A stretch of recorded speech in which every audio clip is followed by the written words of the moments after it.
We're live. Hey guys, this is Bradley Benner with Semantic Mastery, and I've got Adam Moody with me today. He's going to be helping me during the presentation in the webinar. We'll kind of give it a few minutes for everybody to trickle in, and while we do that, I'm going to get set up. Hey Adam, say hi, by the way. Hey everybody, how's it going? I'm going to get set up with the presentation. I'm upgrading and going to slides instead of just notes. I've still got to figure out how to use presentation slides in Hangouts properly, but this is a good start anyway. So, That looks good. okay, it looks all right? Okay, cool. All right, well, we got a lot to go over today, and I want to also take some questions at the end of the session. Obviously, if anybody has any questions during the presentation, type them into chat, and Adam will interrupt me so that I can make sure that I answer the questions. Since this is going through Hangouts on air, it does have a little bit of a delay. So as soon as you have a question, type it in, and if we'll back up if we have to answer the questions. And if there's any really detailed or long questions that need answered, we'll save that towards the end during the Q&A session. Okay, so if we don't get to it right away, at least Adam, please notify me, and I'll make the decision whether I'm going to answer it right then or wait. Okay. Will do. All right, good. Well, today is about pitching or prospecting and pitching using Google Plus and YouTube. This is something that I've been playing around with a lot lately for finding video clients, video SEO. As the members of Semantic Mastery know, I've been doing a lot of video SEO work. It's hands down the easiest way to get money quickly, in my opinion. And then obviously it's a great foot in the door strategy with clients too, to where you can upsell them on additional services, such as doing full websites and SEO campaigns, social media, all that higher ticket stuff. But video SEO is a great way to very quickly get results and to also produce some money, and it really wows prospects or clients. Usually you can wow a prospect, and if you wow them enough, they become clients anyways. And that's really what I've been doing a lot of with videos lately, and using a lot of the training that we teach here at Semantic Mastery with the IFTTT syndication networks, which works so well for videos. It's just ridiculous. And it makes it really easy. This setup is kind of intense, but once it's set up, it's really very easy to rank videos quickly. And Google Plus is the perfect platform for this, and it makes prospecting so much easier. Guys, a lot of you that are members were on the webinar we did several weeks ago. It was a bonus webinar where I went over using video email to pitch and prospect and then pitch to clients or to potential clients. And I shared with you a download link to a product that I had put together several years ago, like at least maybe 2.5 years ago, with some partners in another business on how to use Vmail for prospecting, which is video email. And it's still a great strategy. But with Google Plus growing all the time, and now 2.5 years later since I produced that video email course, I don't really even do the video email anymore. I still communicate with my clients that way. That's primarily how I communicate with clients, is using video emails, because that way, like I've mentioned before, I'm not interrupting them. Honestly, I don't care to talk to clients if I don't have to. If I can avoid it, I certainly will. So I generally do a screencast video, say what I need to say, show them what I need to show them, and email them the video, the link to the YouTube video, because I just upload it to YouTube, send them the link, and my communication's done. They can reply via email or whatever, or pick up the phone and call me if they'd like, but most of them reply via email, which is just how I like it. But with Google Plus is growing. It's in popularity. More and more people are on it. With Android phones and using any kind of Google product whatsoever, you've got to be logged into Google pretty much all the time. It's very similar to Facebook in that matter.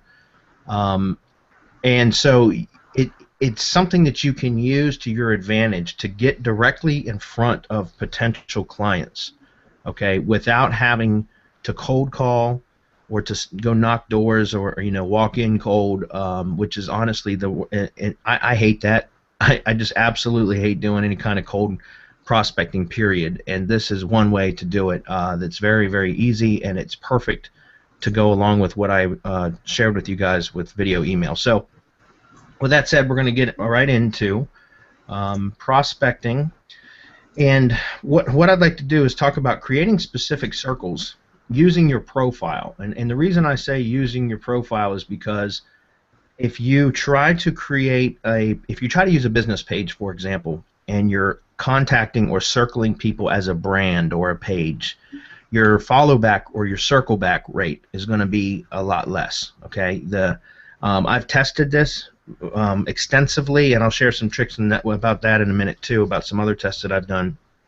But usually when you follow people with your profile, if you have a fully developed profile, photos, it shows that you've been active, you've got your business details on there, your introduction and your bios all filled out nicely, you've got everything filled out, you've got links to your other profiles, your social profiles, your website, any other web properties that you have that you want to share. Put all that in. Take some time, fill out your profile, make it nice and professional, and then when you go to follow people, I've found my success rate of getting circle backs is about 70%. So about out of 7 out of every 10 people that I circle me back. Okay. And what I found with pages, however, is that it's a much lower rate. Like we're talking 2 to 3 people for every 10. So I would not suggest that you do this using your page. Set up your profile and do it that way. Now, that said, I've also tested this with personas pages. I don't suggest this. It really depends on what it is you're trying to do. But if you're prospecting for clients, then provide marketing services, whether it's SEO, social media, web development, any kind of marketing services whatsoever. Eventually, you're going to have to talk with those people or be in direct communication with them. So I wouldn't recommend setting up a persona for that. However, if you have staff or you have people that work with you, that if you have females, this is really the trick. This is something that I've tested. If you have a females tend to get followed back an even higher rate than a regular profile. Now again, this kind of depends on who you're targeting, what your audience is. And also, again, it has a lot to do with the profile itself, like how filled out it is, how active you are. But I've taken 2 personas, and I've actually tested this recently within about the last 2 months. And I had 2 personas, a male and a female, and obviously the female's persona had a very attractive female as as the persona. And I had an outsourcer at the time. We're going to talk about some tools today to how to automate a lot of this, but I actually, at the time, a couple months ago, I had an outsourcer that was growing my circles for me, and I gave her specific criteria on how to grow the circles, and I had her duplicate with both profiles, a male and a female, to follow the same people in the same areas by setting up geographic-based circles, which, again, we're going to talk about that today. And we ended up following like 7,000 people over the course of like a month or maybe 5 weeks or something like that. And out of those, the female had like a 3,800 follow back rate, and the male only had like about a 1,600 follow back rate. So it was very funny to see. It was like more than double what the circle back rate was for a female profile. So that's just a little tidbit if you're doing like any kind of affiliate marketing or things like that, and use a female profile. However, like I said, if you're prospecting for clients, then I would suggest you just use your own profile. So that was a little side note. But using Google Plus search to find people to add. Let's jump into this for a moment and we'll walk it out. Adam, no questions yet? Nothing right now. Okay. All right. So one thing is people don't think about a lot that when I talk to them about Google Plus is that Google Plus is a search engine, right? It's Google's own product. So, and they're the kings of search. So, the king of search. So, when you want to search for profiles in Google Plus, you can use Google Plus search, and you can get very granular in what type of searching you're looking, kind of profiles you return. Now, obviously, it has its limitations as well, and we're going to see that here in just a moment. But Google Plus search to find people to add. Number one is communities. Okay, so if you're going after a specific type of business or industry, you can search for communities that way. So, I don't know, Adam, I would like to take some recommendations for us to search on today. So anybody has anything that they'd like us to use as an example, put that in the chat. And Yeah, sure. Adam, you read that off to me. Does anybody have a something they want to see? Yeah. Okay. So in the meantime, let me just show you, for example, like let's just say SEO. Okay. If we say SEO, we hit search, and then we go to communities. Okay. This is going to bring back all of these communities here that you could ask to join. Some of them are going to be private, some are going to be public. So it just depends. But these are all communities here that have people that have signed up and they're based around SEO. So these are great communities to find, potential people in a particular industry. Okay. So this is one example. Another one you could do is you could even do like geographic-based communities. So let's just say Washington, D.C. There's generally going to be less when you go by geography, depending on the city, obviously. But look, I mean, these are all people that are joined that, for some reason or another, a Washington, D.C. community. And granted, they're not as big, but you don't need to have thousands of members. You only need dozens of members to get plenty of business. And so look at this, Washington, D.C. lawyers. Think about that. Right there's 57 members that are in this community that are Washington, D.C. lawyers. Right there, anybody doing attorney marketing, they could ask to join, and they might not be able to join them, but it's possible. So click on the link, and you can say, and it looks like this says join community. It doesn't look like it's moderated. It may be, it may not be, but my point is that here is 57 members that are Washington, D.C. lawyers that you could be potential targets or prospects. Okay. And I'm gonna leave this open because I want to keep this URL up here for a reason. We'll talk about that in a minute. So pages typically, excuse me for a second. Pages typically aren't going to have the kind of following or they're not members. It's people that follow pages, like Facebook pages would be. I've not found a lot of success with pages, to be honest with you. I listed that here. Oops, one second. I didn't mean to do that. I've not found a lot of success with pages, but I just wanted to point that out, that if you have a particular page that you follow that has a lot of followers on it, and it's an active page with people commenting or plus wanting and sharing, that sort of thing, then click on that page, and that could be a potential source of prospects. Okay. As a matter of fact, let's go ahead and just open this up in a new tab, and we'll look for, going with the Washington, D.C. example, we'll look for pages that say Washington, D.C.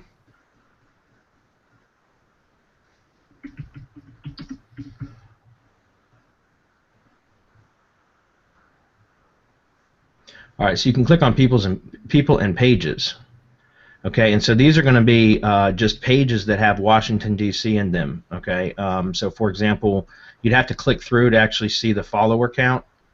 So like if we click on this one, and like I said, this one's got 4,949 followers, and it looks like there's some activity on here. That like this has got plus 10 plus ones and 20 plus ones. So this could be another potential. That's what I'm saying. You could look for pages this way too. Okay.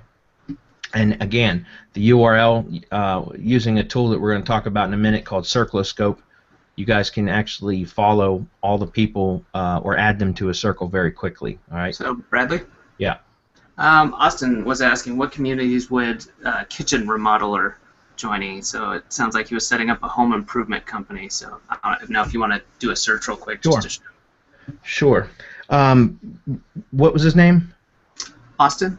Austin. Hey, Austin, if you don't mind, what area, or I mean, it can just be a generic, a made-up area if you don't want to give away where you're at.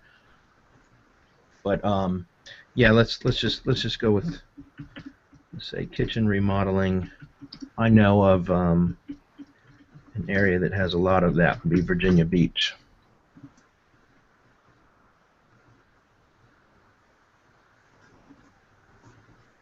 Okay, so we can look at people and pages. Possibly communities. I've never looked for communities for something like that. I'm not sure that there would be a lot, but let's find out.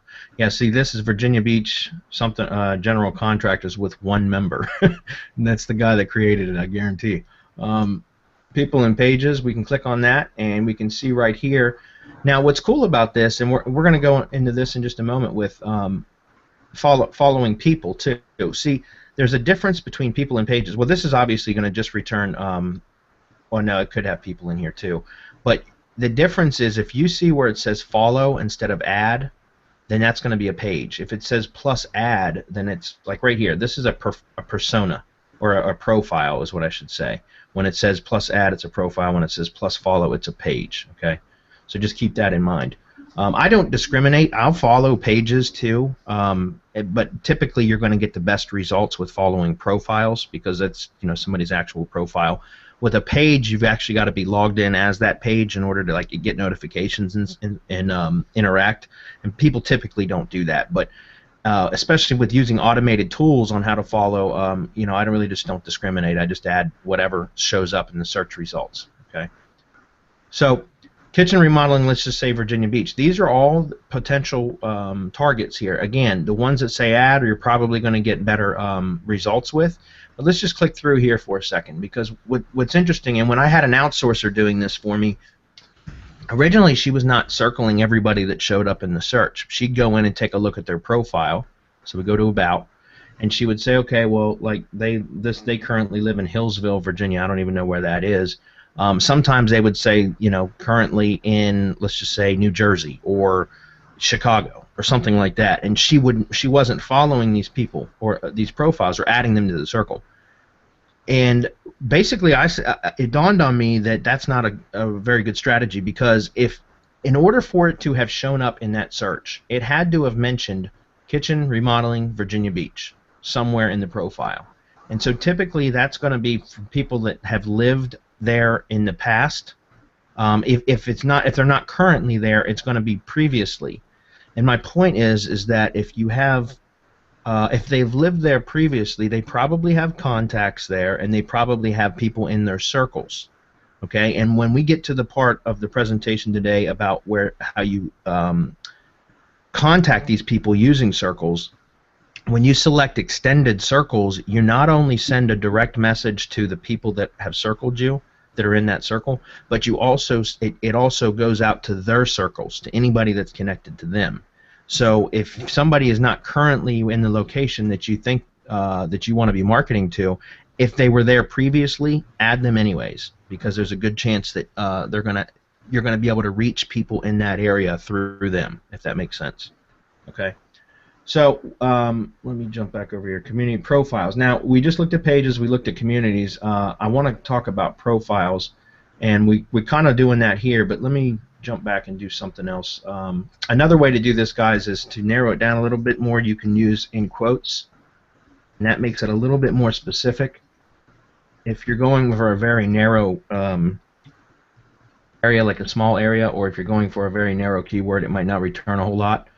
This with kitchen remodeling Virginia Beach, in quotes, see, it returned a lot less because it's not saying more down here and reloading any further. But you're looking at 1, 2, 3, 4, 5, 6. Here's 18 pages or profiles that are very targeted, right, for kitchen remodeling in Virginia Beach. So, for example, if we take a look at this one, we'll open that up. And we're going to see that they are in Virginia Beach. They're located in Virginia Beach, hometown remodeling. They've got photos. Let's see if they've got any videos. Doesn't look like they have any videos. But if we click on About, then we got their information, phone number, web address, all of that. You can see they've got some reviews. So this would be absolutely one that I would put in a circle. So, talking about how to find people, we just did that. The next thing would be to add to circles. So we're going to talk about how to set up a circle and how to add people to the circles. And these are the different ways that you can do it. Manually, which I highly don't recommend. I would honestly do this for the first, for a couple of days to get used to Google Plus and how to segment, and how to do search, how to search. But as far as doing it manually, I do not recommend that because it's time consuming. Outsource it is another option. Like I said, I was outsourcing my circle building for a while and doing some different tests with Google Plus, but I've actually found some additional applications or some applications that will do a lot of this, like on Autopilot. It automates a lot of this, makes it so much easier, and it's a hell of a lot cheaper than paying an outsourcer. I was paying an outsourcer from Odesk $3.50 an hour, and she was working 10 hours a week on just growing circles. So I mean that was still $35 a week, which was what, $140 a month.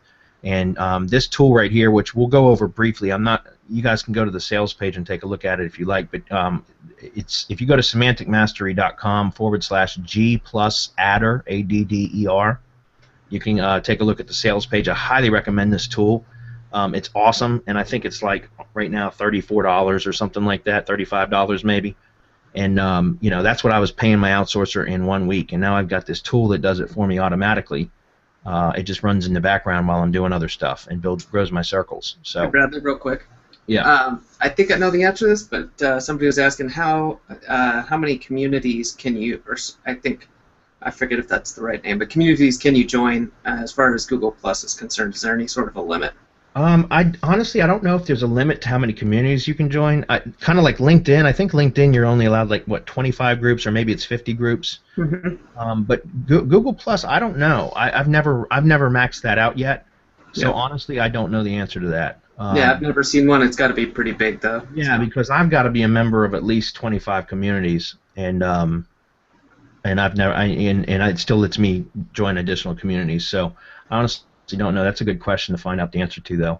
Yeah, and I would think too, if it was a problem, then that may be where you would actually have to employ a persona, and then that may be the. Well, that's true, but then there's also, and we're going to talk about Circuloscope in a minute, and Circuloscope is another way to kind of filter out the non-productive communities or members, or people in your circles, because the part of with what we're doing with growing your circles is you're going to find there's a lot of people that have profiles on Google Plus, but they're inactive, or they won't follow you back. And if they're inactive or they don't follow you back, then really there's no reason why you should be connected to them, because you'd be wasting time sending them messages if they're inactive on Google Plus. So when you start to filter that stuff out, which is what Circuloscope will help you do, then you'll free up additional resources for you to join other groups, if that makes sense.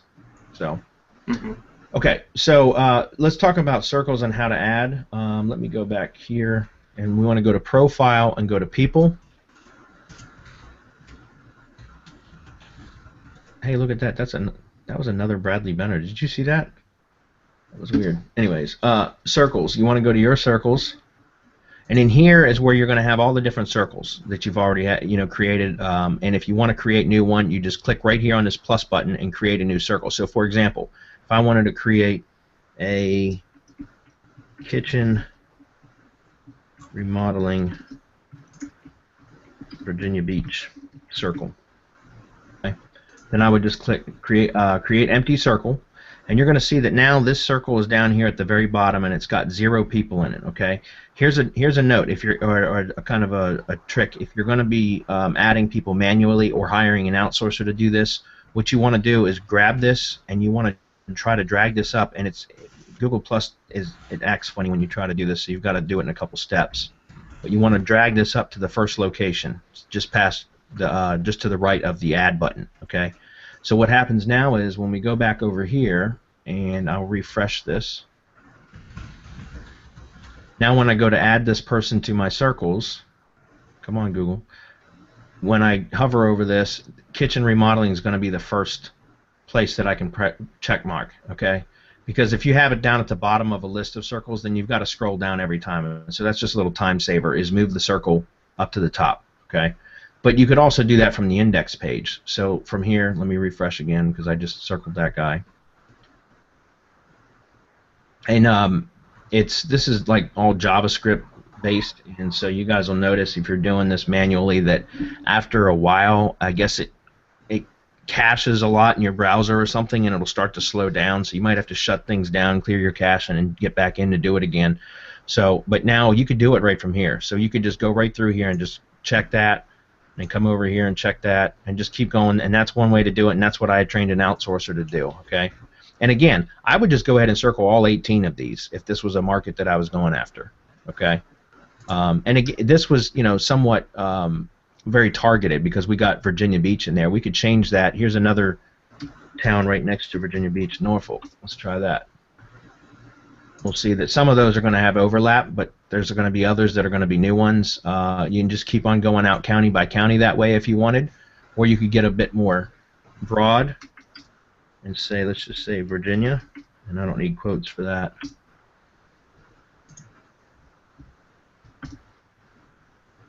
And if we do that, now this one, see, this is now saying loading, so it's probably going to bring back a lot more because we're going across the whole state now.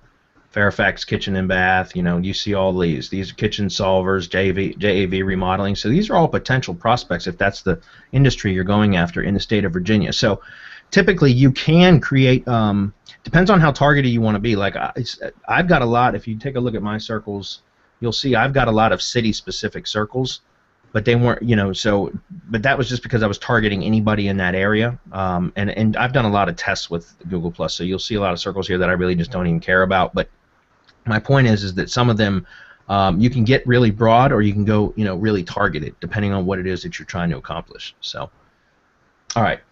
So G+ Adder, I just talked about that. I can show that to you very quickly here. Do you guys want to see that? Yeah, might as well. And it's actually it's selling for less than you mentioned right now. It's under $30. Is it really? Okay. It's totally worth it. I'm serious. It's totally worth it. All right. Let me grab the entire screen. And we'll just, oh shoot. Let's see. Are you still there? Still here. Okay. Let me see. Entire screen. Hide that and bring this up. Okay.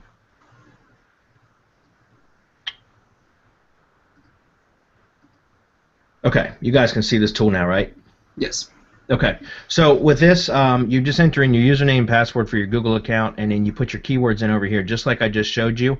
I've been doing a lot of video work and doing video SEO, and like some of the members of Semantic Mastery will know that one of my best sources that I've had a lot of success with recently is targeting video production companies because they produce the videos, and then I just sell them on SEO services that they can sell to their clients, and in turn generate residual money, because video production companies typically have to sell more videos to make more money, whereas with selling additional SEO services and ranking those videos for their clients, they still handle the client management so that I don't have to, but I can sell them on ranking videos, and they can actually make a profit off of the video SEO services too, which gives them residual money. So keep that in mind, guys. It's a great niche or industry to target is video production companies. All right. So anyways, I put in video production, and then I put in Virginia Beach. I was using that as an example for today. And you hit view profile. But let's go ahead and start. Let me just start a new search. Let's do video. And I'm going to stop this in just a minute because I don't want to. It'll take a few minutes to run. But let's just say video production. And I'm going to say Maryland. So I'm going to target the whole state of Maryland. Okay, and then I want to hit search people. Okay, and you'll see that what it should have cleared that, and it didn't. I should have stopped 1 minute. Let me clear that. Okay, search people. Now it says successfully logged in, and you'll see that it's going to show the count right here. You'll see the numbers come up too as it.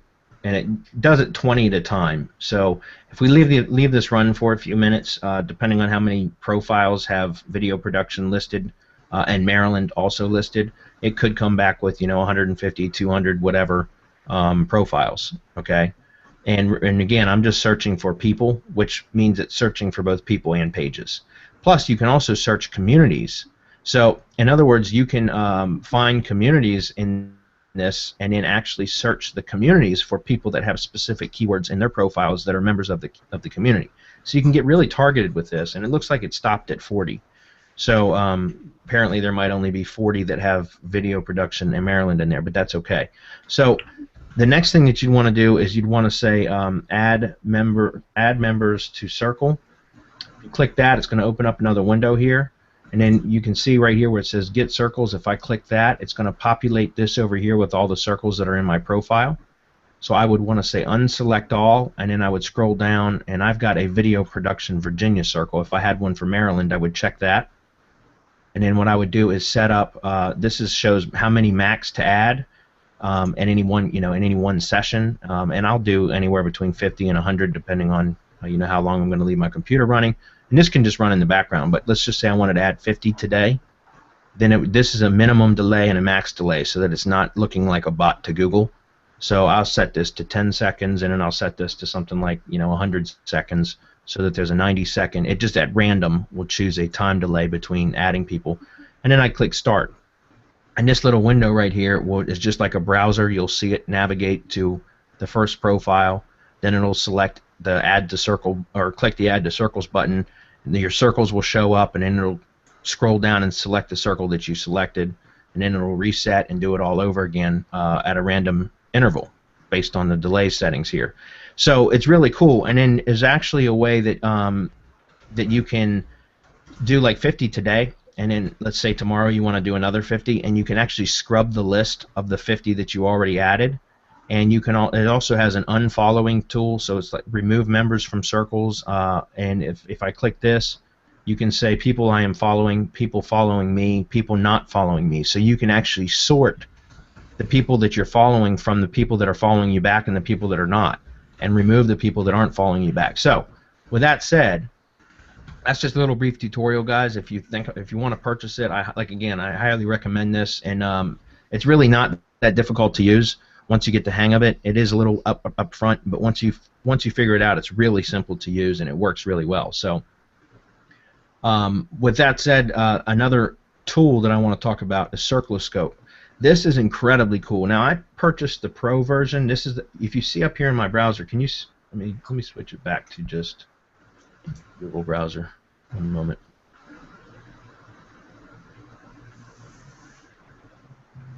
Okay. If you look up here in the at the top of my browser, you'll see this little extension here, and it's called Circloscope. And you can download a free version of it, or add it, install it to Chrome. They might even have one. I don't know if they got one for Firefox or not, but you can download or install it into Chrome, and they've got a free version, but it's obviously got limited capabilities. The professional version or the premium version is like, I think I paid $57 for it. Or it might have been 47, something like that. It's 45 to 60 bucks, somewhere in there. And it looks like because I'm logged in, yeah, I'm logged in through. If I can change profiles. Do that. Yeah, right here. Okay. And I just started playing with this about 2 weeks ago, but I found it really cool. So this is showing I've got 4,800 people following me, and I've circled 3,600 people. Okay, and this is showing some activity and such, but that's not what's really cool about this. What's cool about this is if I click on followers, it's going to take a second. You can see a red status bar at the top of the screen. But what's great about this is you can start filtering things out.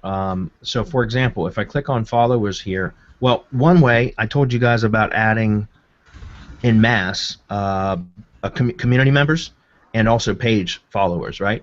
So if I wanted to go to profiles and I wanted to add community members and community members not in my circle. So in other words, I can go to, let's say I'm already a member of a community, and there's 1,500 people in that community, and I've followed just through interacting in the community. I've followed 35 of them. Well, that still leaves 1,465 members in that community that I've not followed. Now, unless you've got a lot of time to kill and you want to follow them individually, this is the way to do it very quickly. And you can follow just the people that are not in your circles already, so it won't give you duplicates. So even if you've got a member that's in another circle, but not particularly that one community circle, it won't follow them if that's what you choose. Okay, so for example, I'm going to click on that link, and that's going to open this up. And remember, I talked about the community. Well, this is a community for Washington, D.C. lawyers. I could grab this URL and then go back to Circloscope and paste it in, and then I'm going to click OK, and it's going to read. It's going to take a second, and it's going to load, and it's going to have all 58 members right here within that community. And if I want to, I can click Select, and I can say Select All, and then action, and then circle, and I can add 57 to circles. And then when I click that, it's going to give me the ability to either select a circle that I already have, where I can create a new circle, and then click OK. And very, very quickly, I'm going to cancel that because I'm not actually going to circle these people, but it'll very quickly add everybody from that community into your circle, okay, that you've designated. So very, very cool. And you can do, I think you can do the same thing with pages, although I've not tried that because, like I said, I typically just use this for communities. And I just started playing with this a couple weeks ago. Now, again, I suggest this. If you're going to be using Google Plus a lot for prospecting, this is going to make things a lot better. And here's why. After you've circled a bunch of people, let's go to the next slide. After you've circled a bunch of people in your industry or geographic location, however you decide to segment your circles, you want to wait 7 to 10 days to let them follow you back. All right, and the reason I say 7 to 10 days is because not everybody is going to be as active in Google Plus as maybe you are and I am as marketing professionals. But if you've gone 7 to 10 days and somebody hasn't followed you back, that means that they're either totally inactive or they're just not interested in following you back, and chances are they may never follow you back. So what I like to do at that point is to use Circloscope to clean the circles and remove those people. All right. So if we come back over here and we go to, I want to go to profiles, and let's see, inactives right here. Can you guys see the pop-up? Is that showing? Adam? We can see what you're seeing as far as the drop-down. Yeah, the drop-down is showing? Yep. Okay, because I know Hangouts sometimes don't show drop-downs. Okay, cool. So right here where it says inactives, you've got inactives custom where you can set your own time limit and like how long people have been inactive. Inactives for 3 days, 7 days, 2 weeks, 1 month, 3 months, or never posted. Well, first and foremost, if you use Circloscope, the first thing you should do is come in here and go to inactives and type on and click on inactives never posted and just remove those people. Because if you've got them in your circles and they've never posted, chances are they're not going to. Just get rid of them. All right. But then, depending on how full your circles get, you might want to do even less than that. So like 3 months or 1 month or whatever. So that's one way to also clean people off. The other thing is there's a follower. Let's see. There is relationships. If you look in relationships here, it'll show you can click on all followers. So follows me whether in my circles or not. Or not following back, which means they're in my circles but they're not following me back. And I can click on that. And see, I've got so many people in my circles that if I click on this, it's going to take a while for it to go through all the data. But if you're not following a lot of people, it'll do it very quickly. And this will return in the list here only those people that you're following that aren't following you back. So you can remove them. Does that make sense? And clean your list once again and say, okay, you know what? If you didn't give me the courtesy of following me back, well, then I'm not gonna follow you anymore. Okay. Following back and in one-way followers. So there's all these really cool little tools in here that you can use to clean your lists and to get very specific. All right. So like I said, waiting 7 to 10 days, I give them about that much time to determine whether they're going to follow me back or if they're checking their Google Plus updates or notifications. And if not by then I'll just remove them and save. I want an active circle. Okay, I want people that are active in the Google Plus community, in Google Plus that I can market my services to, so that they're going to respond quickly. I don't want to send a prospecting or a marketing message to somebody in Google Plus that is going to respond 6 weeks down the road. Because that offer may not still stand at that point. So I typically won't even send messages. I'll just unfollow people or remove them from my circles if they haven't replied or circled me back within 7 to 10 days. Okay. So, any questions on circles before we get into pitching? I think we are good. Okay, cool. All right. So for pitching, there's 2 ways to do this using Google Plus. Okay, and I'm going to use video SEO because that's part of what we're going to talk about today in this webinar. We're going to talk about video SEO, and this is how I do it for prospecting with Google+. Okay, so there's going to be 2 ways that we can pitch potential prospects. We've already now located our prospecting circles. Okay, we've segmented prospects into circles. However, we've chosen to do that. Okay, Now we've got an active list that has replied or responded or followed us back, circled us back, whatever. Okay, and now what we can do is we want to pitch them. In other words, we want to open up a line of communication with them without cold calling. And that's where what I call pitching, and there's two ways to do this. Number one is to rank a generic video targeting the prospect's keywords. So, and using the kitchen remodeling example, and I looked up kitchen remodeling Virginia Beach, I would choose a keyword that is going to be most likely easy for me to rank. Okay, I would do some keyword research on that industry. Chances are, if you're targeting a particular industry, you've already done keyword research for that anyways. Try to find a keyword or two that you know or that have the greatest likelihood of ranking. Don't make this difficult on yourself, because this is a generic video that you're just using to so that you have an example to show your prospects. So don't spend a ton of time on it.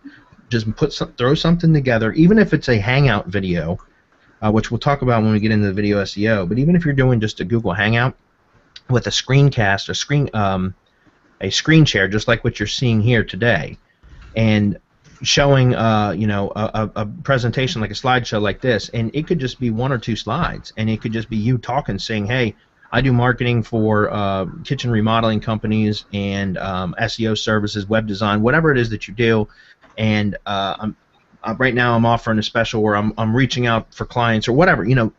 Craft a nice little message, do a very quick little hangout so that you're not killing yourself, and optimize it, rank it, which we'll talk about in a little bit on ranking techniques for these kind of things, and make it very generic so that you can rank it easily without a lot of work. That's my point. Put your contact info in the video and the description, okay?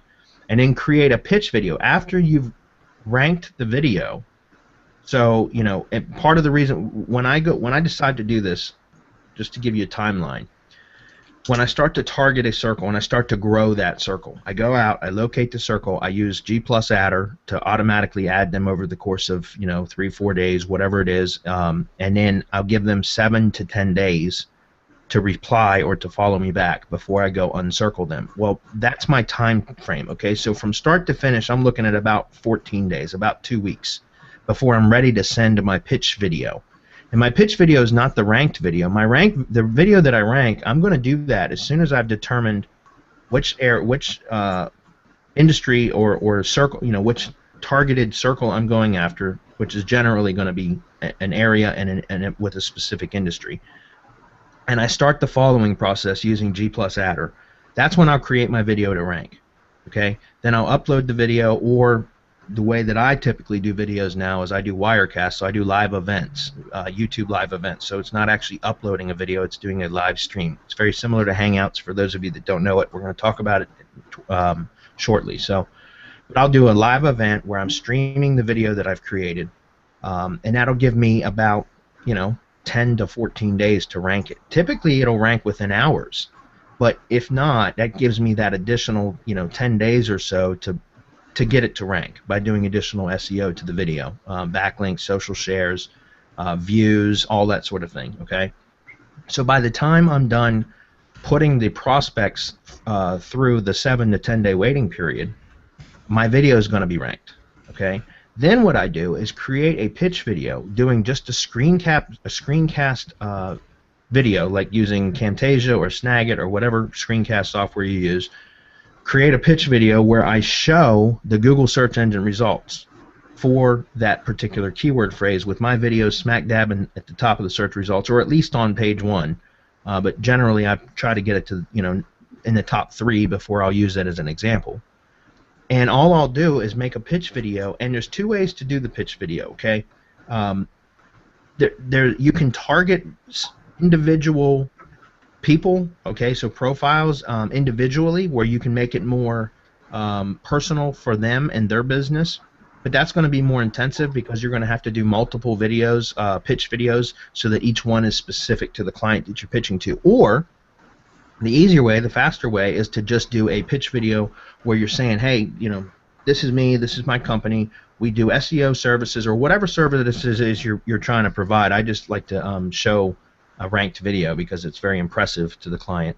or the prospect, and say, this is the service that I do. I'd be happy to, I'm looking to find some clients in this area and do this, provide this service for people in this industry, in this area, and so if you want, reach out and contact me. Here's my contact information.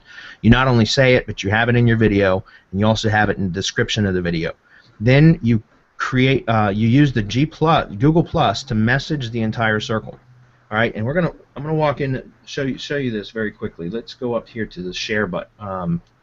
And Google Plus, when you go to create a share or to pitch the circle, you want to click on share. All right, and you're going to put your message in here, and you're going to drop your YouTube video link in here. So what I want to do is I'm going to grab the whole screen for a minute because I want you guys to see this. I did this as an example for today.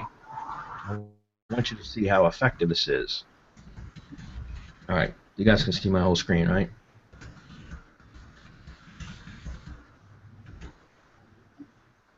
All right, so here we are in Firefox. This is a clean browser. You got Adam. You're seeing Firefox, right? Correct. Okay. All right. So I did. Let's see. I did 2 versions of a keyword in the title. Yo, production, Virginia Beach. This is.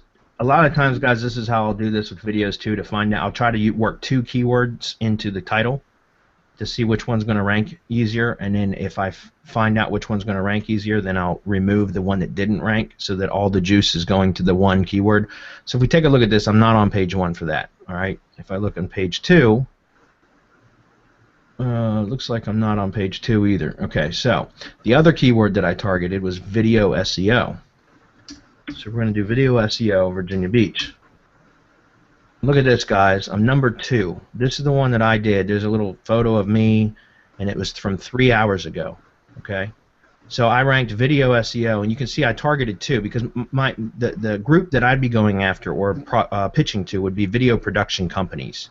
Okay, I'm not particularly looking I just want to offer video SEO services to video production companies. So in the slides that I was just showing you guys, I talked about how you optimize for the keyword in the industry of the prospect that you're going to be targeting, right? That you're going to be pitching, because then when you show it to them, that's got an emotional aspect to it, because they have an emotional connection to those keywords because it's what they do, it's their business. So that's why I was targeting video production, because a video production company typically isn't really care about video SEO until they see the power of what it can do. So I might end up leaving that, but you can see that within 3 hours I'm on first page of Google and number 2 position for Virginia Beach, right?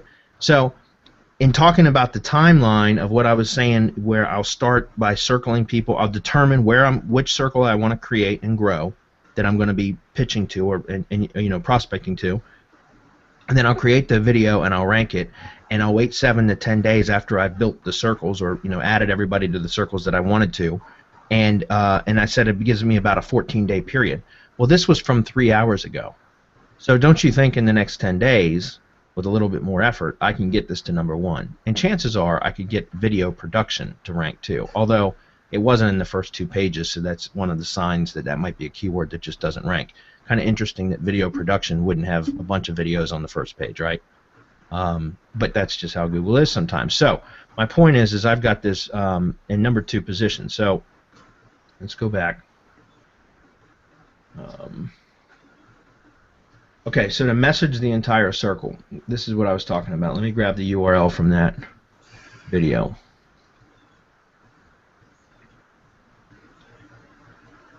And just so you know, the video was just a video that I had grabbed and edited and put my slide at the end.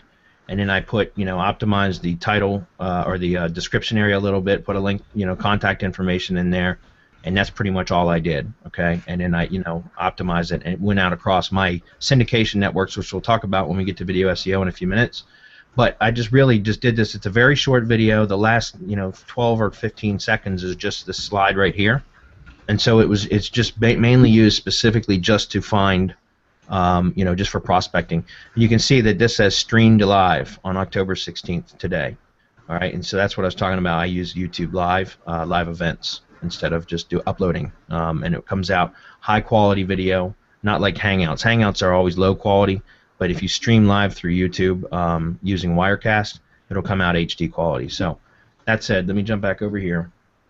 Now, what I would do is when you click on share up here, I would craft a message. Now, I don't have a generic message crafted for you guys. I didn't have time to do that, but I would craft a message to, depending again on how you're doing it. If you're going to target individual businesses, you're going to have a pitch video, right, that's going to be marketing to that individual person. And then all you need to do is, this is not the pitch video here, right? This is the example video to show what I can do. However, I would have a pitch video, okay? So I would add my pitch video URL so that it would show up right here in Google+. And I would say, hey, blah, blah, blah, blah, blah, right? So this is my marketing message, okay?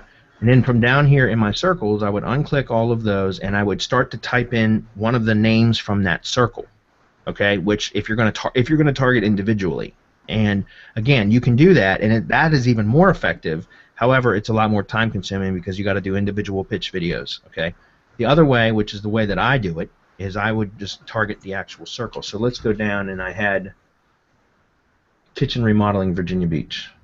There. Now I've just grabbed that circle, and my message would be, hey, you know, I do video SEO, I do marketing services, online marketing services, including search engine optimization, video SEO, web design, this and that, and here's an example of what I can do.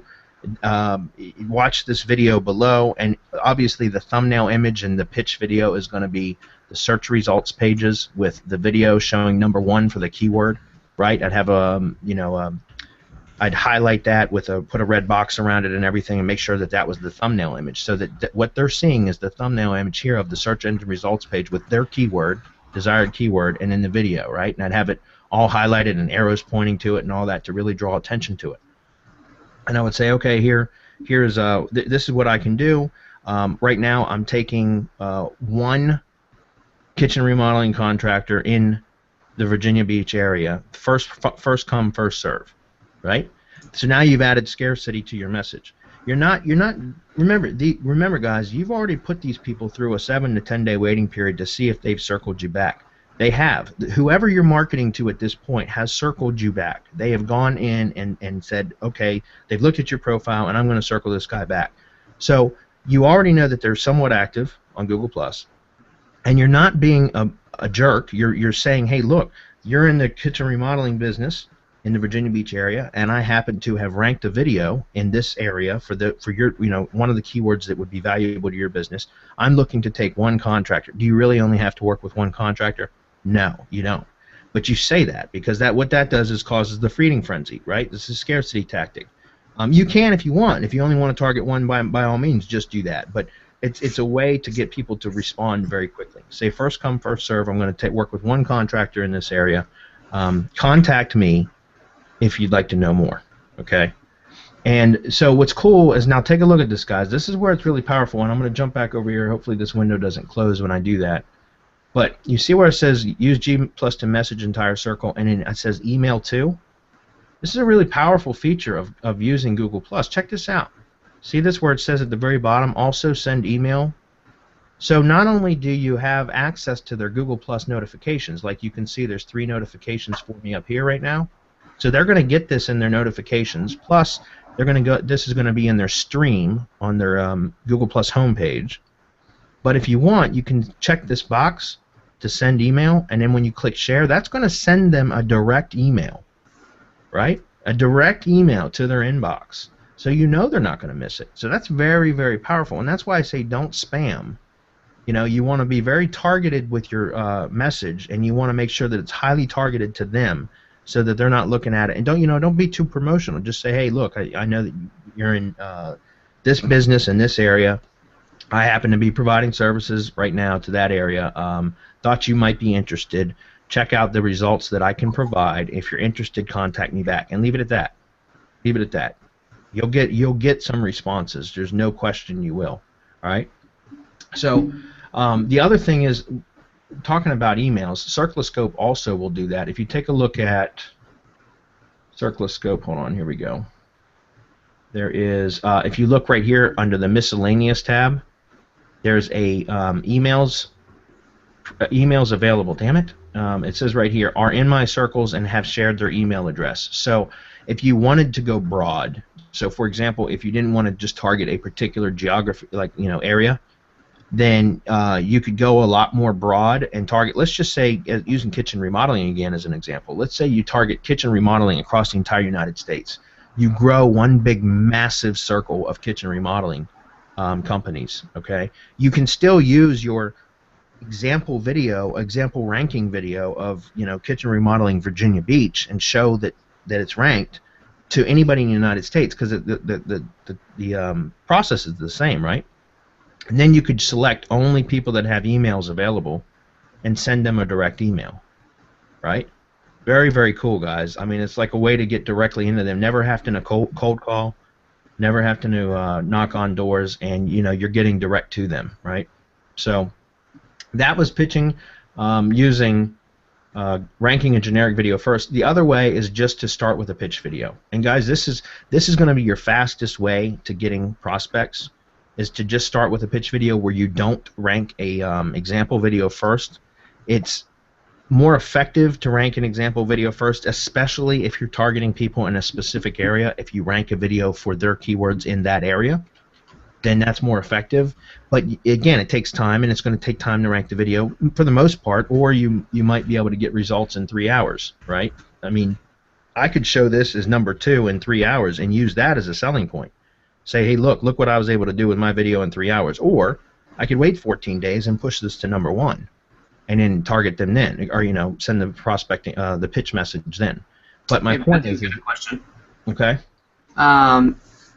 When those that follow you back, do you have their email? Like when you click that box to send them an email, obviously you can go to their profile page, and if it's listed, that's great. That's one way to get it.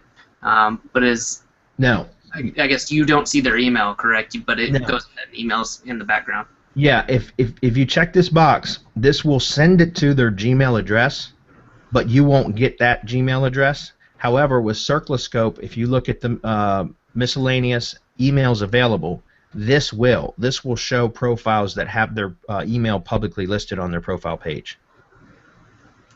Does that make sense? Cool. Yep. Okay. Because remember, when you sign up for Google Plus, or when you sign into Google, period, unless you go to your privacy settings and choose to not receive emails from Google Plus, which most people don't even know where the hell that option is, then you'll still get an email if you select the send to emails as well, or also send email as well. But it doesn't necessarily mean their emails are publicly available.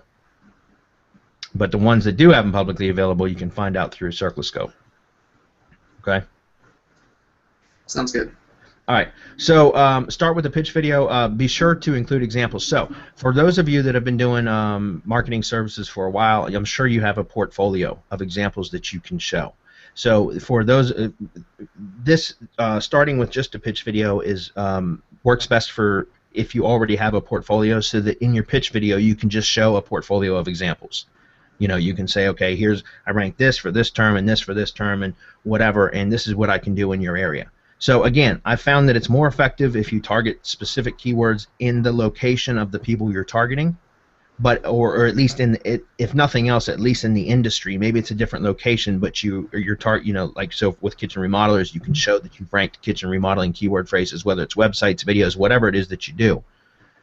Just make sure that in your pitch video you show examples of what you can do, because examples is what will sell the service. Okay, and then use G+ to message the circle and possibly email them too. Does that make sense? All right. So, was there any questions on that? No, Chris says good stuff. Yeah, this really is, guys. I'm telling you. I started off, and I told this to the members of Semantic Mastery on the webinar where I talked about video email. And when I got my start as an agency, I've done lead gen now for just over 5 years. Where I've built, my own sites and local lead gen type sites. But when I when I opened Big Bamboo Marketing and started taking on clients as an SEO agency, that was back in the beginning of 2012. So it's been almost 3 years now. But I was having a hard time getting clients, okay, because nobody knew me. and that sort of thing, you know. So, and I hated cold calling, and I went to business networking groups, and I picked up a couple clients that way. But you know, it was a very slow and long process. And I know anybody that's sitting at this webinar or that does marketing, you know, online marketing services, has probably experienced the same thing, and you've or are possibly experiencing that now. And I can tell you that I developed or just started doing video emails with YouTube and doing screencasts and pitching people sending emails, and it's how I landed my first dozen or so clients and really started my business that way. And I did that exclusively after trying cold calling and everything else that I hated. I started doing video emails and I started landing clients that way, and I really got my start using nothing but video emails. That said, that was using emails, and it was a more tedious process locating a valid email for people and sending it to them. I can't tell you how many video emails presentations I created, uploaded a video, sent it to emails, and they never even made it to the person. You know what I'm saying? With Google Plus, you're getting direct to them, and by just filtering out those who circle you back, and you know, removing the other people, you're only sending messages to those that have shown activity. You know what I mean? So it makes it you're almost guaranteed to get in front of them. Is my point. It's made it a hell of a lot easier. It's a very, very effective way. So. Okay, video SEO, I wanted to talk about that. We've got about another 30 minutes, so I want to talk about how to rank the videos, because that's part of this process, at least the way that I do it.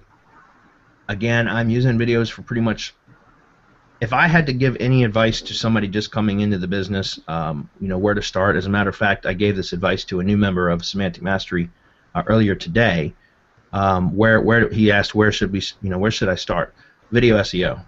That is what I would suggest. It's hands down the easiest way to start making money, and the quickest kind of results that you're going to get. And so I say use video SEO, and I love using this for prospecting to clients as well as you know, lead gen. Lead gen's another great way. I've mentioned this many times before, but you should be owning as many properties as you possibly can and not doing it for clients. Don't get me wrong, client work is good and it can make you money. So I'm not telling you not to do that, but any chance that you get to own the web property and just sell the traffic, you should, because that way you own the asset. It's yours, okay? And video is a good way to do that, because you can create a channel, build authority in your YouTube channel, upload videos, get them ranked, and they're your videos. Put tracking numbers on them. You can forward the phone calls to the prospective clients. You can put redirect URLs in the description so that all the links that you build to your videos are going through your domain first before they go to the client or the person renting the video from you or buying the leads from you, right? All of these are things that you can do to where you protect all of the work that you've put in.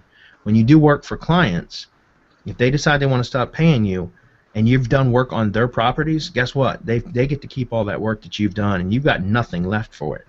So I suggest always keeping control of the web properties if possible. It's not always possible, but when you can, do it. Okay, we talk about that a lot inside Semantic Mastery in the membership area. I show you how to do that, how to set up even websites for clients where you own everything, and they still get a website built on their domain. They think that and you rank their domain, but it's all done through your site first. And again, that's something that's taught inside the members area. But that way, if the client ever stops paying you, you remove all the redirects. Your site takes over the position that theirs was in. Theirs disappears from the index altogether, or way down anyways, and you get to resell that same website to another client, right? This is the best way to protect your business, guys. You put all the work in to rank that, you should have keep that as an asset for yourself. So, just a little tidbit there. Hey, Bradley, we got a question. Okay. Evan was asking, I didn't hear this, but he's asking, did you say do not record to Hangouts and they have poor quality playback? I can think of a few answers, but I'm going to assume that this is in terms of content or recording your video pitch. Actually, well, no. I mean, it depends. Yeah, the Hangout quality, the Hangout video quality is generally a lot less, and like the audio comes out shitty, and sometimes the video is choppy. So you know, it depends on the speed with which you're trying to do something. Look, I mean, look. If you'd rather crank out a bunch of pitch videos using Hangouts because they're so much faster and easier, by all means do it, because it's a numbers game, guys. The more you get out there, the quicker you're going to get results as far as landing clients. But if the presentation is important to you and you want to make sure it's a polished presentation, then just record the video. Because remember, your pitch video, you're not trying to rank, right? So your pitch video, you just want to record the video, upload it to YouTube. You can use screencast. Like I use Snagit, and Snagit will upload directly to YouTube when I'm done, as long as it's 15 minutes or less, the video. And that's my pitch video, because then all I'll do is just grab the URL once it's uploaded to YouTube, and I'll just share that via Google+. Okay? So, that way it's also not live. In case I make a mistake, I can edit the video before sending it. When you do a Hangout on air, you're limited because it's live. So, as far as the quality, yeah, the quality sucks. But when you go to rank a video, instead of, you can do the traditional YouTube method where you upload the video and then you do all your on page, and then you get views and social shares and everything else. That's one way you can do it. However, you can get the same quality as uploading a video, doing a YouTube live event where you do a live stream. You just got to do it properly. And by the way, there's a ton of products out there. Like Minicam is one of them. And I don't know if I'm showing my whole screen, but I use Minicam as like a camera tool. But Minicam is one way. There's another one called what was it called? I can't remember the name of it. Video Blaster or something like that. Video Blaster. Yeah, Video Blaster. That claims that you can stream a video, a pre-recorded video into Hangouts, and you can, but it sucks. The transitions in the video suck, so the video quality sucks. The audio quality is terrible. And there's a ton of other products that people have sold recently that do that, and by the way, they all suck. So I'm telling you, if you're going to be doing pre-recorded videos, don't attempt to do it through a Hangout, because it's going to ruin it, and it's going to look cheap, and it's going to look like crap, and you're not going to be able to land the kind of clients that are going to pay you good money for that with quality like that. So your options then are either upload to YouTube and go the traditional route, or use Wirecast and stream live. Okay, and I just did a training yesterday inside Semantic Mastery for our members on how to do Wirecast, and that's what I just showed you. Are you seeing my whole screen, Adam? Yes. Yes. Yeah, and that's what I showed you right here. This was streamed live through Wirecast, and if you guys, take a look at the video, whatever quality it was when it was originally produced, that's the quality it will be when you stream it, through Wirecast. And provided you have the bandwidth for that. Okay, so I streamed this at 720p. That's the definition, the quality. All right, so just keep that in mind. And again, that's not something that we can go over here. It is inside the members area, or you can try to locate training on your own for that. And by all means, it's a great way to do it. You get a ranking boost for that. So moving on, unless there's another question. Let's see. Nope, looking good. Okay, so for video SEO, guys, how do you rank these videos? The quickest way? Well, there's several different things. I'm telling you, using Google Plus to rank videos is incredibly effective, and it's not taught in very many places on using Google Plus itself to rank videos. I found it to be incredibly effective, because when you look at Google Plus, if you look at, let's go into just any old place. Most all links within Google Plus are no follow now, okay? But there's when you embed a video into a Google Plus post, it's still a do follow, so you're actually getting link juice back to your video through Google Plus. Plus, it's Google's property, guys. Come on, think about it. So when you share a video in Google Plus and you can get that video or that post shared, the Google Plus post shared, it's a lot more effective, okay? And I've found that just by, and as a matter of fact, Google Plus posts and then Boost Google Plus posts, which we're going to talk about right now. Let me jump in here for a minute, and let's take a look here. I have not joined this community. Let me tell you what, I'm going to go inside of Semantic Mastery, just so I can show the inside of our community anyways.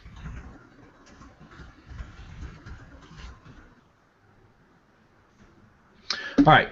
So here is inside our community, guys, and I've got some training videos in here talking about some of the stuff. So right here's the Wirecast training for those of you that haven't watched it yet that are members. Please watch this. I just put this in there yesterday. It's very, very it's a great way to get videos to rank, as long as you use it in conjunction with all the other stuff that we train about.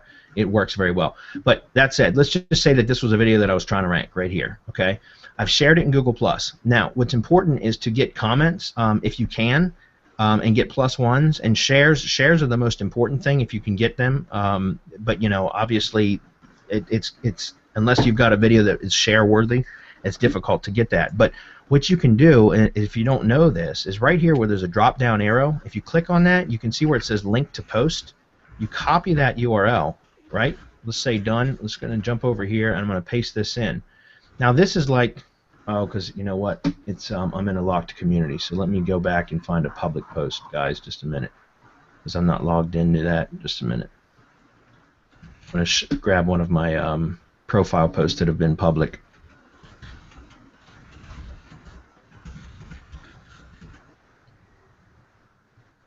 And this one should be publicly available. Let's try it. Just grab this one. All right, copy this URL. When you that little drop down, guys, there's a link to post. You copy that URL. Let's see. Hopefully this is public. There we go. So this is a page, right? This is a page like a blog post would be, except it's on the Google Plus platform. So now this is you guys. You can build links to this. In case you don't know that, you can build links to this. You can also go get a Fiverr gig and use not just, I'm not talking about the video URL now, I'm talking about the Google Plus post URL that you've shared. First thing you should do, or when you're uploading a video, let's see if I can jump into YouTube real quick. I want to show you this. Let's see, sign in. Okay, so when you go to upload a video, I'm going to say public. Just click upload, and it's going to ask me to, well, let's go do a live event because I think this is important. So, and it's probably going to tell me I can't do it because I'm actually in one. Whoops. Live now. Yeah, it's not going to let me create. Oh, maybe it will, but it's probably not going to let me do it. But anyways, let's go to create new live event. All right, yeah, here we go.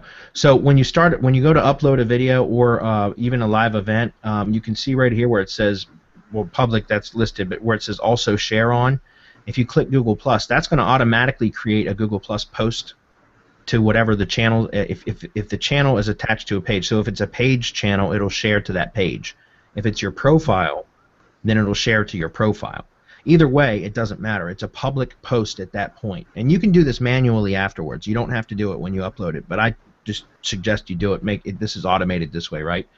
So then as soon as you're done, you go back and you grab the actual URL of the post. Okay, so now you're going to build social signals and all that to the video URL, right? That's what we all do. We all know that. But grabbing and building links to this post URL here is something that very few people do, and it's very, very powerful. Very powerful. All right, so go get a social gig on Fiverr. There's a couple social gigs that you can get +1s, and you can share this post URL here to get additional +1s. Okay, and also you can build links to this. Now, I wouldn't build the real spammy links to this, but you can still build like social type links. So think about Web 2.0s, which we teach extensively inside Semantic Mastery on how to build Web 2.0 networks that are all 100% automated. Okay, and that's how I'm able to get the ranking results that we do. So going back here, so boost G+ posts. That's what I'm talking about, guys. Grab that URL. And if you can, the other thing is sharing and viewing communities. Okay, so think about this. There are some communities. I'm in a lot of paid communities that I've paid to be a part of, where I can post a Google Plus. I can share the video to a Google Plus community, for example, and all the members will like it, +1 it, share it, view the video. So I'm getting YouTube views, and that's a very, very effective way to also boost the video. Is to join sharing and viewing communities. In fact, we don't have one in Semantic Mastery yet, but I think I'm going to create one that's going to be just a part of the overall community. It'll just be a category within the community, so that all of our members can also boost each other's videos. I think it's a very important. Oops, wrong. I think it's a great way to get views and likes. There's also Facebook groups that you can do that kind of stuff in. Personally, guys, I'm not a Facebook user. I very rarely use it, but I know that there's Facebook groups that you can go to share videos and get likes and things like that. Very, very powerful. Take advantage of them. The only thing I would suggest is that you also have to make sure that you're liking and plussing other people's videos too. You know, sharing them and that sort of thing. Don't just be selfish, because people will catch on to that. Tiered social networks. We talk about that in Semantic Mastery. I mean, obviously, you guys know any kind of Web 2.0 links that you can build back, or private blog network links if you have them. Anywhere you can get embeds for videos, it's going to help them to rank. But what I have found in extensive testing, because I do so much of this, is that tiered social links work incredibly well. So, in other words, if you were to take a video that you've created, and whether it's a live event or a Hangout on air or even just a traditional YouTube video, and take the link or the embed code and embed it on, let's just say you've got 30 Web 2.0 properties set up, and you can include self-hosted WordPress sites into that too. Let's just say you've got 30 properties, and you embed it on all of those properties, or at least backlink to it. Okay, that's going to help it to rank.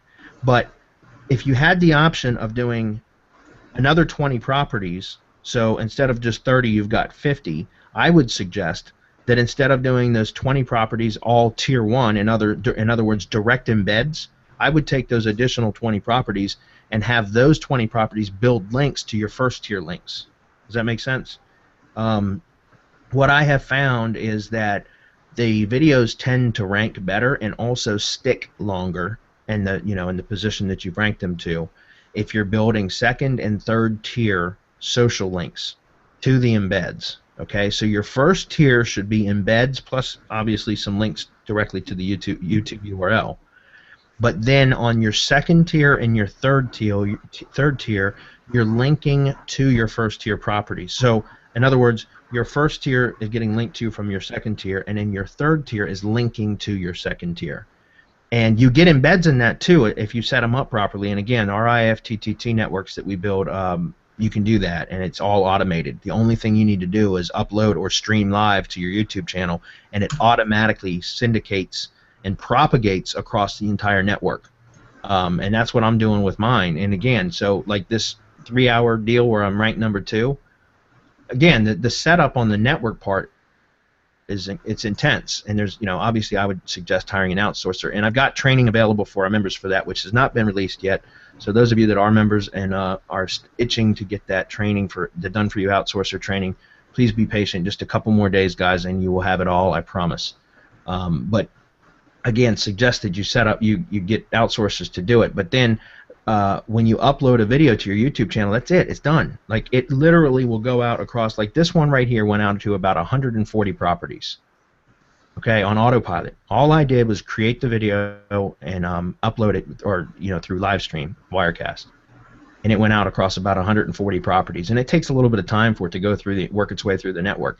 That's tier 1, tier 2, and tier 3. I've got it going out to tier 3 right now. Okay.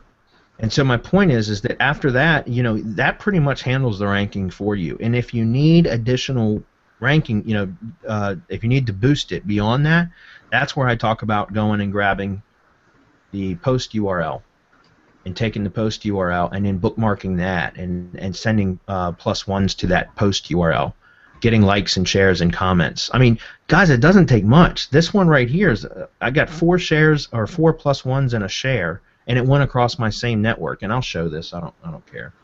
Let's just see where this is today, because I just did this one yesterday. Cash Advance Loans, Culpeper, VA.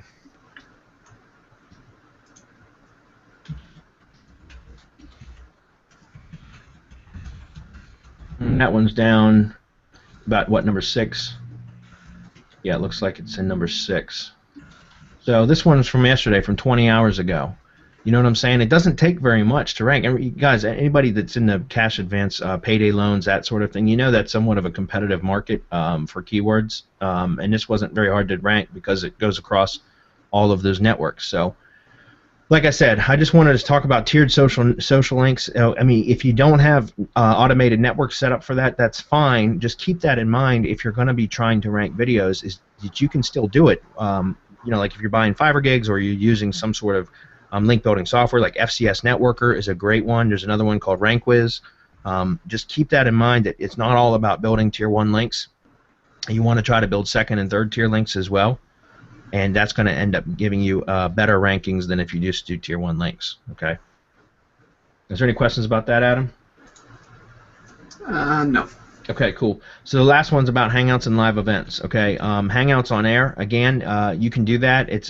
Look, Hangouts on air are great for ranking if you want to like talk to the camera, like you're looking into the camera and you're talking, which is a great way to also like introduce yourself to prospects, or even if you're trying to rank a video for keywords, that's a great way to do it. Something that I do for a lot of clients is I'll do a interview with them.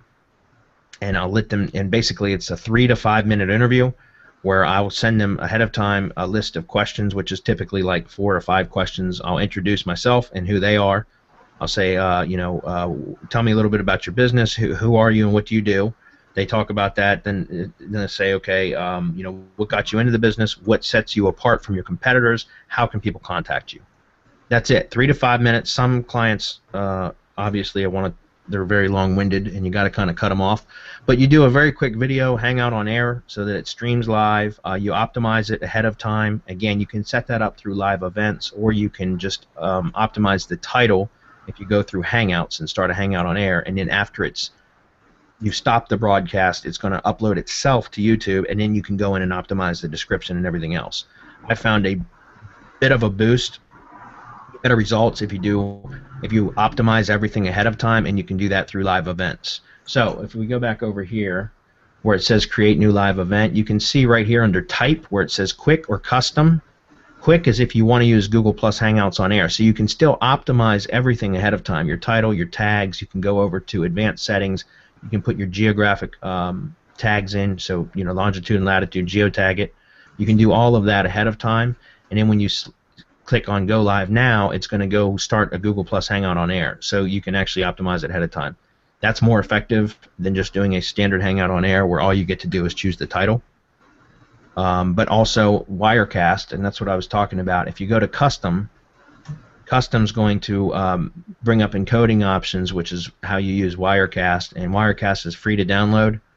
It's a bit tricky to use, but once you figure it out, it's really simple. It's actually easier than optimize. I mean, I think it's just as easy as uploading a regular video. Okay, so keep that in mind. Hangouts and live events, that's the way to go, guys. I still do traditional video uploads occasionally, but very rarely, because I pretty much do everything through Wirecast and live events now, and or Hangouts, like I said, interviews with clients, and that works too. So. Okay, so that's it. The only thing left is Q&A if there's any questions, guys. Also, if anybody is on this today and is interested in learning about Semantic Mastery Membership, this is not a hard sell. I hope you see what kind of... We do these bi-weekly webinars, plus you saw inside the community there is a ton of training in there, plus we have a membership area where there's all the training that we already have on the building IFTTT networks, and within the next few days, the done-for-you outsourcer training will be available, which is literally... done for you.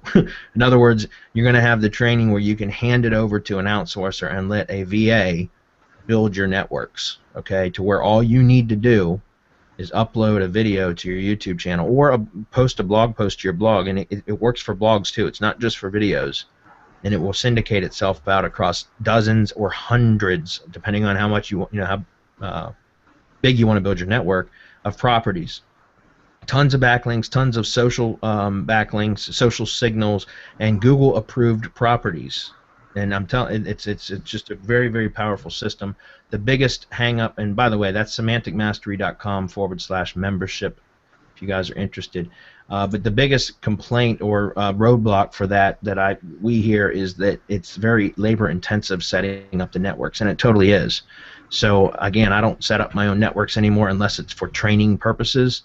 Otherwise, I have outsourcers do that, and I would suggest you do the same. And just so you know, I've got outsourcers that I've trained that are building the basic IFTTT networks, 2 within an 8-hour day. And so, my overall costs are like $12 per network.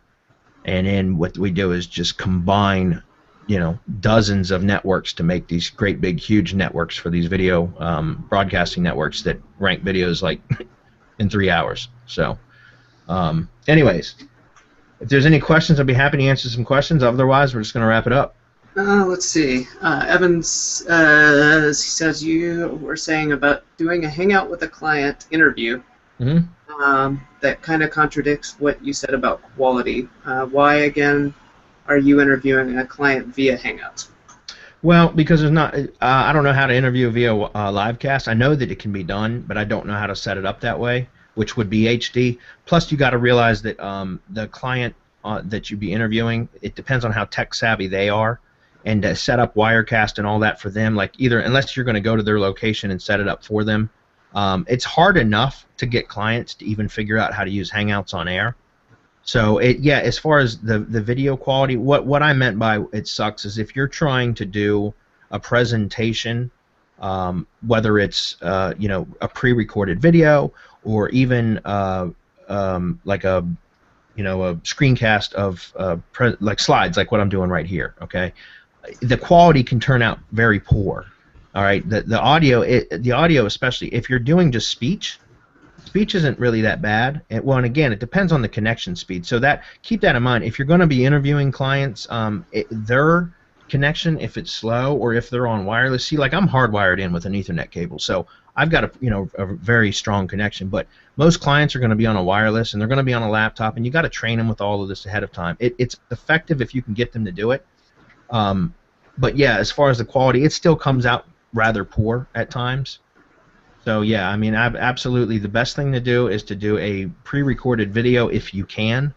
But remember, I'd also think about what the speed with which you can get something done. So it's just a trade-off. You got to weigh your options and figure out, how much money are you going to make, and how much time do you want to spend on it. So. Yeah, and definitely, like if you're doing a video kind of prospecting, then taking the extra time to use Wirecast or something like that, so your client sees at least up front in HD. That's right. Makes a lot of sense. And so here, like I want to show you an example of what I did with just Sunday night. So what, 4 days ago, I did a hangout on air. So just a second, I'll show this as an example. So local search. You can never talk and type at the same time, guys. Local search ranking factors.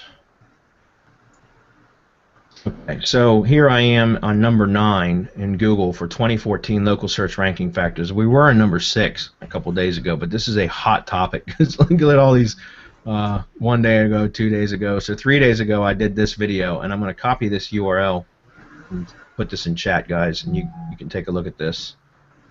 Because this was done Hangouts on air. Okay, so to answer your question about quality, this didn't come out bad, I don't think. So, and this was me just going over basically like screencast of an article that I wanted to critique and add my own opinion on, okay? And so there's really no music or anything like that. And again, I've got a very good connection, a lot of bandwidth, so it comes out just fine. But just keep in mind when you're dealing with clients, a lot of the times their connection's not going to be as good, or they're going to be on a laptop and there will be an echo because they don't have a good microphone and that sort of thing. So just keep all that in mind, all right? Let's see. So Michael was asking if you just don't. You kind of went over this, I think, but I'll go ahead and ask it. Do you no longer use Hangouts? Do you recommend using Wirecast from now on? Does it get the same ranking as a Hangout? It gets better. Live events has a little bit of a boost over Hangouts on air. But again, like we just went over, I still use Hangouts on air depending on what the purpose is. Yep. So. Yep. Yeah, I think it's like you said. It's just convenience and quality versus. That's right. If you've got the time and not the patience, but the equipment set up, then might as well. Let's see. Austin had one. This might not be something we can cover right now. This ask away. Topic. Yeah. Google Plus page doesn't seem to be communicating with a local page. Is it possible that reviews show up in one area and not another? Is there crosstalk as far as reviews go in the Google ecosphere? Does that make sense? This isn't something I've personally dealt with. But you're talking about specifically from a mobile device? I don't know. Let's see, Austin, if you can clarify this a little bit. Yeah, I know there's lots of issues with Google Plus on mobile. Like I've got a Windows phone instead of an Android. God knows why I let the salesman talk me into a Windows phone instead of an Android. But My 2-year term is up in January, and I'm going to an Android. But there's a lot of the Google Plus features or functions do not work on my Windows phone. So I'm assuming it's probably the same way across iPhones and stuff like that. I don't know because I just got my Windows phone. But as far as mobile compatibility with some of the stuff, I think like communities, for example, don't work on the Windows phone well. So I don't know. I don't know if that's got something to do with. I don't. I would imagine Android phones work just fine because it's a Google product, but I don't know. So. Okay. Yeah, Austin, that may just be something you want to start off with, is try to nail it down to platform, and then go from there. Yeah. But is what because it was the question about the share page though, that like this. He was just saying there's reviews for us in some locations, but not others. Our Google Plus page doesn't seem to be communicating with the local page. Okay, I think I know what you're talking about. So does he have more? Austin, do you have more than one Google Plus page? Is what I'm saying. Like different locations. If you've got individual pages, the reviews are only going to stick with whatever page that they were left on. And then if you have a business page, an overall business page, I don't know that reviews even transfer from that to a local page or from the local page up to the overall business page. In fact, I know that for clients that I used to have both business page and a local page, Google has sent notices saying that they had shut one of them down. It's now under Google My Business, but they were saying that there was duplicate pages, and so they'd shut one of them down, typically the business page where they'd leave the local page up. So just keep that in mind. Like now they want to blend everything all together. And just to go over what I'm talking about here, let me just give an example real quick. We'll go to let's go to the Semantic Mastery page. Right now, we actually have 2 pages for Semantic Mastery. We've got a local page, because once we incorporated, we actually got a local page. But right here, this is our local page. So if we go to the Google Plus page, you'll see that back in the day, even like several months ago, there were some of these functionalities weren't part of the local pages. In other words, there was an About, and there was a Photos tab, and that was it. There was no Post tab or Videos tab. There might have been a Videos tab, but there was no Post tab. So that's why people would have a local page, and then they would also have a business page so that they could still have the social aspect of Google Plus for a business. But now Google's incorporated posts, that social aspect into the local page as well. I don't know if that's what he was asking, but I know that that's confusing to a lot of people. So I'm hoping that was helpful a little bit. Yeah, I'm guessing that it has to do with them they're not completely tied together while they're trying to on the way to being blended. That if you're getting a review, it's not going to show up in all places. Yeah, and the thing about reviews is that Google is becoming more and more like Yelp. As far as filtering reviews, I've noticed that because I've bought spam reviews for some of my lead gen properties that I have, local pages for, and that the reviews would stick for about 3 weeks, a month, whatever, and then they disappear. And I've got several. I was buying spam reviews for several of them, and I even tried going in. And like you can see, like right here where it says response from the owner, none of these are spam reviews. These are all from students, but for my local lead gen properties that I own, I would buy spam reviews, and I thought, okay, a lot of them are disappearing. So I even went in and added a response from the owner. So I commented on the review, and they still got filtered out. I mean, those would stick a little bit longer, but then they'd still get filtered out. So, and anybody that does any kind of local SEO and about using Yelp, Yelp is a pain in the ass because like they filter out like 80% of all reviews. Well, the way to get around that, or the way to get them to stick the most of the time, is to have people leave reviews from mobile devices, because there's a lot less likely for it to be a spam review if it comes from a mobile device. However, you can spam that too, because you can create virtual Androids on your desktop with their own IPs and everything. That's going to be for another training another day, but you can totally spam that too. It's just a lot more difficult. But the theory behind that is that mobile devices are intimately tied to their owner. So it's a lot less likely to be a spam review if somebody's leaving a review from a mobile device. And you'll notice that if you do, like I said, local, and you ask, like if you're doing review campaigns for clients, and you ask them to instruct their customers to leave reviews via their Android or their iPhone, those reviews will stick in Yelp a lot more. And I suspect that that's kind of what's going on with Google too. So if you've got clients or customers for a local business and you're trying to get reviews to stick, ask them to leave a review via their mobile device and see if that makes a difference. Alrighty, so we got 2 more, and then I think we should probably wrap it up. Yeah, wrap it up. Yep. Let's see. So Austin's just saying, to kind of draw this part to a conclusion, he's asking about, okay, would a client just have one page, or would they have a local page and a My Business page? Yeah, now I would suggest just one. Okay, but if right now, if they had set both up, they would have both, correct? Yeah, they would have both, but you can merge them. It's been a while since I've done that but you can go into the Google My Business dashboard. As long as both accounts are associated with the same Google account, if both pages are associated with the Google account, and if they're not, you can associate them to the same Google account. I can walk through that very quickly. Let's go. Let me show you this. So, like, if I go to Pages, for example, so Austin, if you want to jump in, if they're both under the same Google account, you should be able to do it under google.com/mybusiness. There's a way to do it. Just walk through the help files or whatever that are in there, and you should be able to merge the two. You request to have them merged. But if they're under a different Google account, then what you can do, and I use this one as an example all the time, is you can click on the Manage. So like, for example, log into the other page for the other Google account, and you click on Manage, and then once you're on this screen, you go down to Settings, and from Settings you go to Managers, and from Managers you can add a manager, so you can add the other Google account as a manager, and then once you accept with the other Google account the management, the ability to be a manager, then you can actually transfer ownership.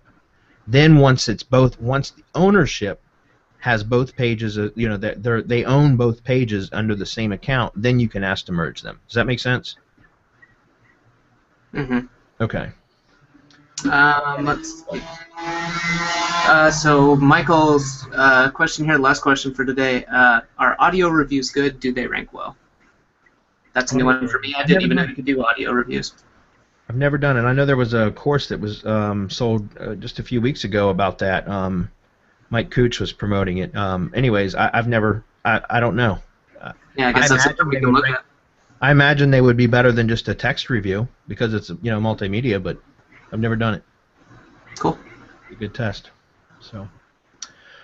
Okay, guys. Well, that's it for today. Prospecting. I hope you guys found value in it. Like I said, check us out, semanticmastery.com/membership. If you're not a member already, you guys can reach out to me directly if you have questions or something like that. If you're on the fence, whatever, I'd be happy to help. To an extent.